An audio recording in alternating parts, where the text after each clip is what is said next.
તો મિત્રો સ્વાગત છે આપ સૌનું મારી ચેનલ પર। તો આ છે ધોરણ 10 બરાબર। ફેબ્રુઆરી માર્ચમાં જે તમારી બોર્ડ એક્ઝામ લેવાયેલી હતી તેનું સંપૂર્ણપણેનું સોલ્યુશન તમે બોર્ડ એક્ઝામ આપવા જવાના છો તો સંપૂર્ણપણે આ વિડીયો જોઈ લેજો। 80 માર્કનું પૂરેપૂરું સોલ્યુશન તમને આ વિડીયોમાં મળશે। ઓકે મિત્રો, તો આપણે શરૂઆત કરીએ। અને આપણા ચેનલની વોટ્સઅપ ચેનલ પણ છે, તો એની પણ લિંક તમને આ વિડીયોના ડિસ્ક્રિપ્શન બોક્સમાંથી મળી જશે। ઓકે, તો એમાં પણ તમે જોડાઈ રહ્યો, જેથી કરીને તમારા 9, 10, 11, 12 બધા જ વિડીયોનું સોલ્યુશન તમને આમાં મળશે। ઓકે મિત્રો, ચાલો આપણે શરૂઆત કરીએ।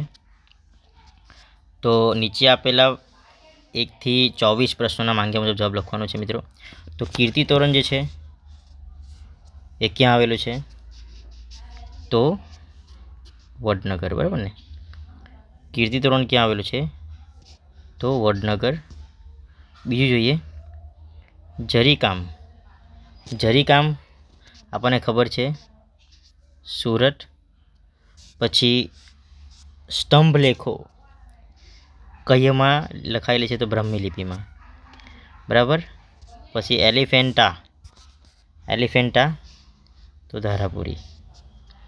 ઓકે, પછી ભારતીય સંગ્રહાલય એટલે કોલકાતા। ઓકે મિત્રો, તો આગળ જોઈએ આપણે।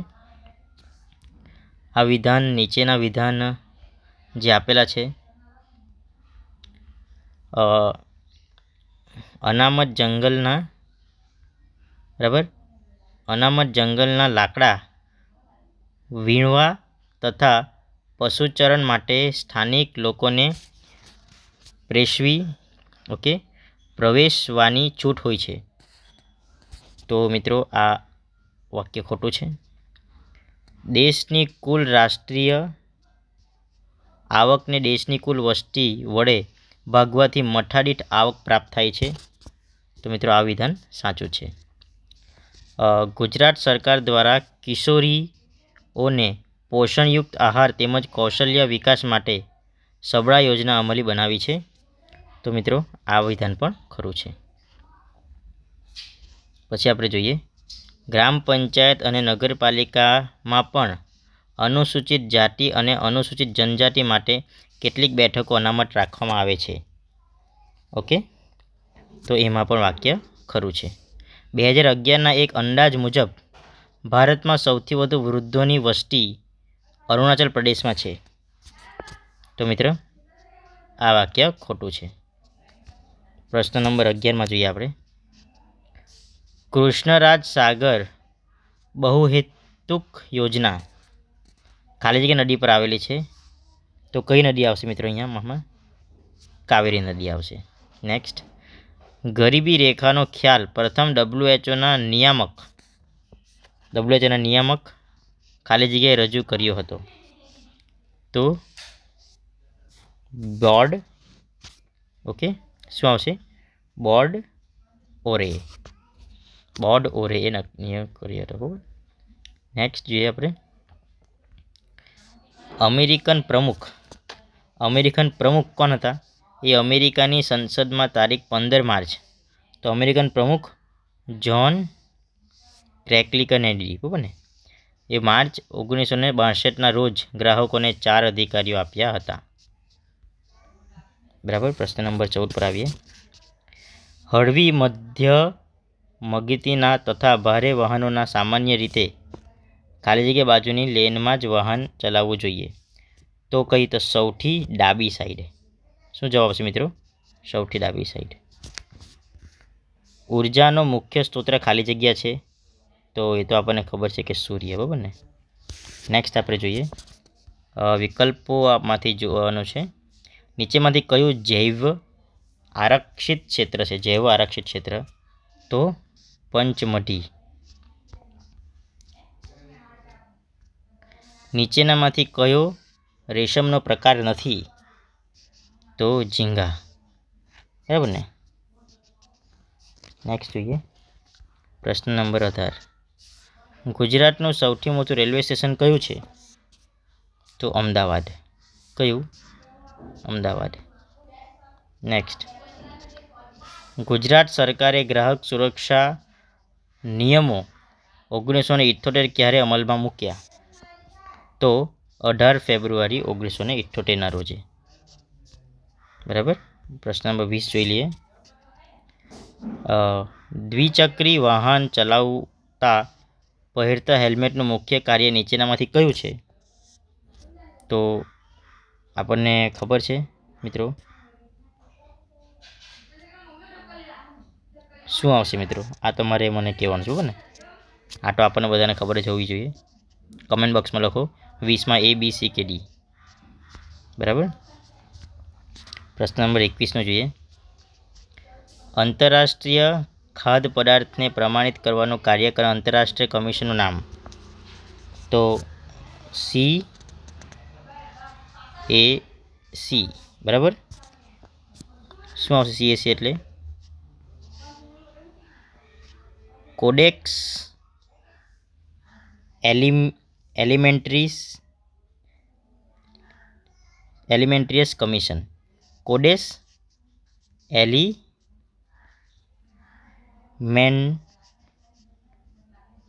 એલિમેન્ટરિયસ પછી કમિશન. બરાબર ને? CAC Codex Alimentarius Commission. Next, છોડના લીલા પાંદડા કઈ ક્રિયાના માધ્યમથી હવામાં કાર્બન લે છે? તો એ આપણને ખબર છે. કઈ ક્રિયા? તો પ્રકાશ સંશ્લેષણ.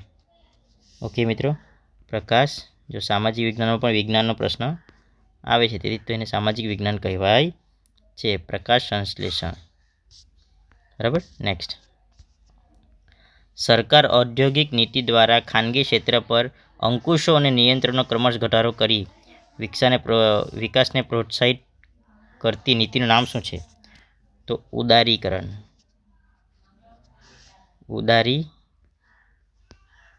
બરાબર. ઓકે. નેક્સ્ટ, 24માં જોઈએ. ગુજરાતની નર્મદા, તાપી, મહી અને સાબરમતી સહિતની નદીઓમાં જોવા મળતું કયું પ્રાણી તે ક્ષેત્રમાં લગભગ લુપ્ત થવાને આશરે છે? તો જળમાં રહેતી જળબિલાડી.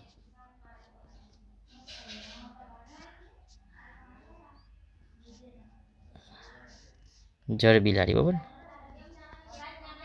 ઓકે. આગળ આપણે જોઈએ વિભાગ બીમાં. ઓકે, તો વિભાગ બીના જે પ્રશ્ન છે, પ્રશ્ન નંબર 25. ભારતનો સાંસ્કૃતિક વારસો વિવિધતાપૂર્ણ, ભાતીગળ અને સમૃદ્ધ બન્યો છે. આ વિધાન સમજાવો. મેંગ્લોઇડ પ્રજા વિશે માહિતી આપો. મને ઓળખો અને લખો. ઓકે મિત્રો, તો આ 25 અને 26નો જવાબ બતાવું છું. પહેલાં આપણે જોઈ લઈએ કે વૈષ્ણવ સંપ્રદાય શૃંગાર ભક્તિ સાથે ઉત્તર ભારતમાં વિકાસ પામેલ નૃત્ય. તો આપણને ખબર છે કથક.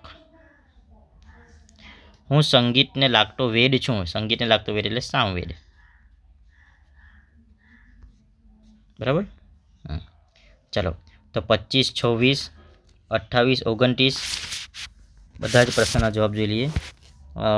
પર્યટન ઉદ્યોગો, પાણીની ઉછાટ માટે જવાબદાર કારણો જણાવો. પારિભાષિક શબ્દોનો અર્થ આપો. પ્રશ્ન નંબર 31. તાંબાની ઉપયોગિતા જણાવો. આજે કાપડ ઉદ્યોગ કઈ સમસ્યાનો સામનો કરી રહ્યો છે? શણ ઉદ્યોગ પશ્ચિમ બંગાળમાં વધુ વિકસ્યો છે. સાથી, રેલવે માર્ગની ઉપયોગિતા ટૂંકમાં જણાવો. ઓકે. પ્રશ્ન નંબર 35. ભારતમાં આર્થિક વિકાસ થઈ રહ્યો છે. પર્યાવરણની સુરક્ષા માટે કયા પગલાં લેવા નક્કી છે? ભવાઈ કલા. તો મિત્રો, હું તમને આ 25થી 37 સુધી બધા જ સવાલનો જવાબ બતાવું છું હવે. ઓકે મિત્રો, તો અહીંયા છે પ્રશ્ન નંબર 25 કે ભારતનો સાંસ્કૃતિક વારસો ખૂબ જ સમૃદ્ધ અને વૈવિધ્યપૂર્ણ છે. ઓકે. પ્રશ્ન નંબર 26 પર તમે જોઈ શકો છો મેંગ્લોઇડ પ્રજા વિશે તમારે જે લખવાનું છે, મેંગ્લોઇડ પ્રજા. બરાબર. પ્રશ્ન નંબર 28 પણ તમે જોઈ શકો છો અહીંયા પર્યટન. બરાબર, પર્યટન ઉદ્યોગ વિશે. ઓકે. પછી પ્રશ્ન નંબર 29. પાણીની અછત માટે જવાબદાર કારણો નીચે પ્રમાણે છે. બરાબર. પ્રશ્ન નંબર 30માં જે 2 છે, ભૂપાટીય ઉર્જા અને ખનિજ, એના વિશે લખવાનું છે. ઓકે. પ્રશ્ન નંબર 31. તાંબાનો ઉપયોગ નીચે પ્રમાણે છે. તાંબાનો ઉપયોગ આપણે કેવી રીતે કરી શકીએ? ઓકે. 3 આપેલા છે. ભારતના સુતરાઉ કાપડ ઉદ્યોગની સામે ઊંચી જાતના રૂની અછત. બરાબર. આ પ્રશ્ન નંબર 32.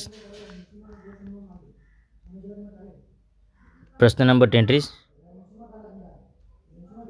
શણ ઉદ્યોગ પશ્ચિમ બંગાળના વધુ વિકસ્યો છે કારણ કે. બરાબર. પ્રશ્ન નંબર 34. રેલવે માર્ગોની ઉપયોગિતા નીચે પ્રમાણે છે. ઓકે. પ્રશ્ન નંબર 35. ભારતમાં આઝાદી પછીના વર્ષોમાં લોકો મથાળિત આવકમાં ક્રમશ વધારો થયો છે. કે રીતે? કયુંમાં? ખોરાક, રહેઠાણ, કાપડ, કોલસો. બરાબર. ઓકે. ભારતમાં પર્યાવરણની સુરક્ષા માટે નીચે દર્શાવેલા પગલાં ભરવામાં આવ્યા છે. દેશના મુખ્ય શહેરોને પ્રદૂષણની માહિતી પ્રસિદ્ધ કરો. બરાબર. એ પ્રમાણે ભવાઈ કલા જોઈ લેજો. પ્રશ્ન નંબર 37. ઓકે. ઓકે. હવે આપણે વિભાગ સી તરફ જઈએ મિત્રો. તો હવે આપણે વિભાગ સી તરફ આવીએ કે આમાં જે પ્રશ્ન આપેલા છે આપણને, મોહેંજો-દારોના પ્રાચીન નગરોનું આયોજન આજના આધુનિક નગર આયોજન માટે પણ પ્રેરણા સ્વરૂપ છે એ સમજાવવાનું છે. મોઢેરાનું સૂર્ય મંદિર વિશે ટૂંકનું લખવાનું છે. ભૂમિ સંરક્ષણના ઉપયોગો જણાવવાનું છે. કે પછી સંસાધન આયોજન અને સંરક્ષણ માટેની જરૂરી બાબતો, બેરોજગારીની અસરો, ગ્રાહક શોષણના કારણો, ભારતમાં સ્ત્રી પુરુષ અસમાનતા માટેના કારણો, કાયદાની સામાન્ય જાણકારી. બરાબર. નીચેનું ચિત્ર જોઈને સવાલોનો જવાબ આપવાનો છે. આ 3. બરાબર. 46 દ્રષ્ટિહીન માટે છે. તો મિત્રો વિભાગ સીનો આપણે સોલ્યુશન જોઈએ હવે. ઓકે. વિભાગ સી જોઈએ આપણે કે મોહેંજો-દારો પ્રાચીન નગરનું આયોજન નીચે મુજબ છે. નગર રચના, રસ્તાઓ, ગટર યોજના, જાહેર સ્નાનઘર. બરાબર ને. ઓકે. પછી મોઢેરાનું સૂર્ય મંદિર. આ સૂર્ય મંદિર ઉત્તર ગુજરાતમાં મહેસાણા જિલ્લામાં મોઢેરા ખાતે આવેલું છે. આ મંદિરનું નકશીકામ ઈરાન શૈલીમાં થયું હતું. બરાબર.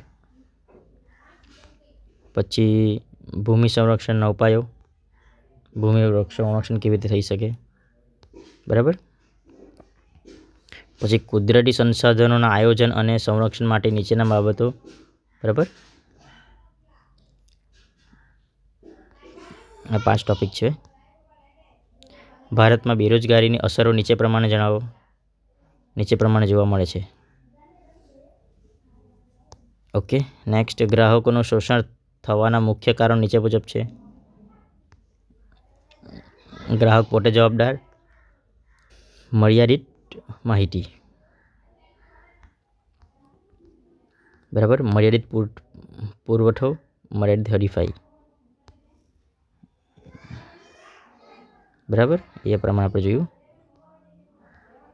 કાયદાના સામાન્ય જ્ઞાનની જાણકારી નીચેના કારણોથી જરૂરી છે. આ બધા કારણો છે. બરાબર. હવે જે ચિત્રમાં આપેલું હતું તે આ સ્થાપત્ય નામ કુતુબ મિનાર હતું. કુતુબ મિનાર છે. આ સ્થાપત્ય દિલ્હી શહેરમાં આવેલું છે. આ સ્થાપત્યનું નિર્માણ કુતુબુદ્દીન ઐબકે શરૂ કર્યું હતું. બરાબર ને. પેલા આપણે જોયું ને તે કુતુબ મિનાર. ઓકે. વિભાગ ડીના આપણે જવાબ જોઈએ, સવાલ જોઈએ પહેલાં. હવે આ 54માં નંબરનો નકશો છે તેના પહેલાં આપણે જોઈશું 4 માર્ક્સનો. બરાબર. વલ્લભી વિદ્યાપીઠ વિશે સવિસ્તર નોંધ લખવાની છે. પ્રાચીન ભારતની ગણિતશાસ્ત્ર ક્ષેત્રની સિદ્ધિઓ વર્ણવવાની છે. પછી ખગોળ અને જ્યોતિષશાસ્ત્રમાં ભારતનું પ્રદાન, ભારતમાં કૃષિ ક્ષેત્રે આવેલા સંસ્થાકીય સુધારાઓ, ભારતમાં હરિયાળી ક્રાંતિ વિશે સવિસ્તર, ગરીબી ઉદ્ભવના કારણો જણાવવાનું છે. સાંપ્રદાયિકતા દૂર કરવા ઉપયોગ જણાવવાનો છે. ભારતના રેખાંકિત નકશા નીચે વિગતો આપેલા નકશામાં યોગ્ય સંજ્ઞાઓ વડે યોગ્ય સ્થાને દર્શાવો.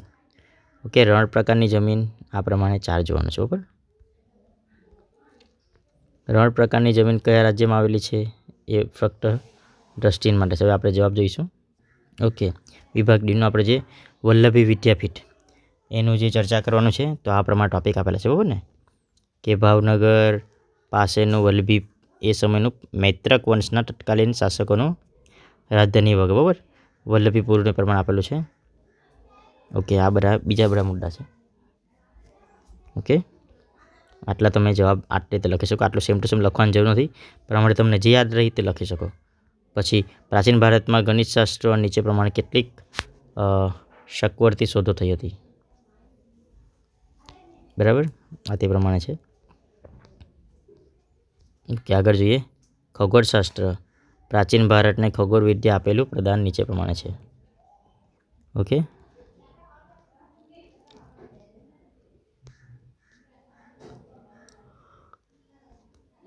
આ જ્યોતિષશાસ્ત્ર વિશે. આ ભારતમાં કેન્દ્ર અને રાજ્ય સરકારે કૃષિ ક્ષેત્રે મહત્ત્વના સંસ્થાગત સુધારણા કર્યા છે તે. બરાબર, ભારતમાં હરિયાળી ક્રાંતિ, આ બહુ ઇમ્પોર્ટન્ટ ને કે ગ્રીન રિવોલ્યુશન ઇંગ્લિશમાં. સુધારેલા બિયારણોને રાસાયણિક ખેતરોનો વધેલો ઉપયોગ કરી ખેડૂતનો પ્રચંડ પુરુષાર્થ, વીજ વિતરણ, વ્યાપક વ્યવસ્થા એ પ્રમાણે આપણે કરવાનું છે. આ બધા મુદ્દા આપેલા છે, બરાબર ને. ભારતમાં ગરીબીના ઉદ્ભવ માટેના જવાબદાર કારણો. ગરીબી કેવી રીતે ઉદ્ભવે છે? તો દેશમાં વરસાદની અનિયમિતતા અને સિંચાઈના અપૂરતા સગવડોને કારણે ખેત પેદાશોની આવકમાં ઘટાડો થાય છે. એ પ્રમાણે આપણે જોઈ લઈએ. આ બધું જ ગરીબીના કારણે. પછી સાંપ્રદાયિકતા દૂર કરવા ઉપયોગ નીચે પ્રમાણે છે. સાંપ્રદાયિક તત્વો સામે સૌ નાગરિકોએ અને સરકારે સખતાઈથી કામ લેવું જોઈએ. કોઈ પણ સંજોગોમાં તેમની સામે ઝૂકવું નહીં, તેમજ સમાધાન કરવું. ઓકે, આ બધા આન્સર છે.